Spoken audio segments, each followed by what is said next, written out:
Welcome welcome Indian secular ফ্রন্টে স্বাগতম স্বাগতম স্বাগতম জিন্দাবাদ জিন্দাবাদ জিন্দাবাদ ইন্ডিয়ান সেকুলার ফ্রন্ট জিন্দাবাদ জিন্দাবাদ জিন্দাবাদ ইন্ডিয়ান সেকুলার ফ্রন্ট জিন্দাবাদ জিন্দাবাদ জিন্দাবাদ। নমস্কার। আজকের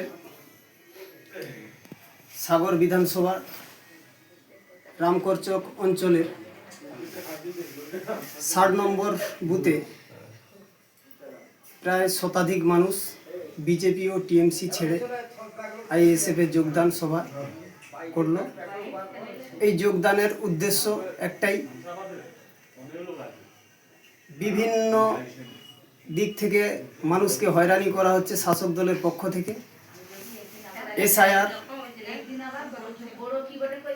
এনআরসি, এসআইআর এই সমস্ত দিক থেকে মানুষকে হয়রানি করা হচ্ছে।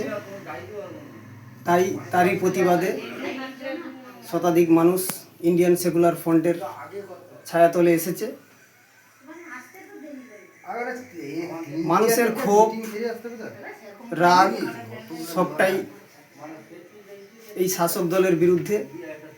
শাসক দল এই এসআইআর চালু করার পিছনে 90,000 কর্মী, প্রায় 200 কোটি টাকা বরাদ্দ করে মানুষকে হয়রানি করার একটা প্রচেষ্টা চালিয়েছে। তাই মানুষের এই রাগ ক্ষোভে আজকের যোগদান সভা যোগদান করেছে। বর্তমান যে প্রতিবাদ মানুষের, সাগরদ্বীপ তথা সারা পশ্চিমবাংলার বিভিন্ন পরিযায়ী শ্রমিক ভিন রাজ্যে কাজে যায়, সেখানে অত্যাচারিত হয়, প্রতারিত হয়। আমাদের মাননীয় মুখ্যমন্ত্রী উনি বসে বসে দেখেন, ওনার মুখে একটা কোনো শব্দ থাকে না। বিধানসভার বুকে একটাই এমএলএ, যিনি আইএসএফের ভারপ্রাপ্ত চেয়ারম্যান নওশাদ সিদ্দিকী সাহেব, উনিই একমাত্র প্রতিবাদ রাখেন।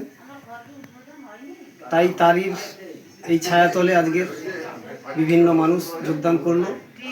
সাগর ব্লকের সহসভাপতি ইয়ামিন বাবুর হাত ধরে তথা আমাদের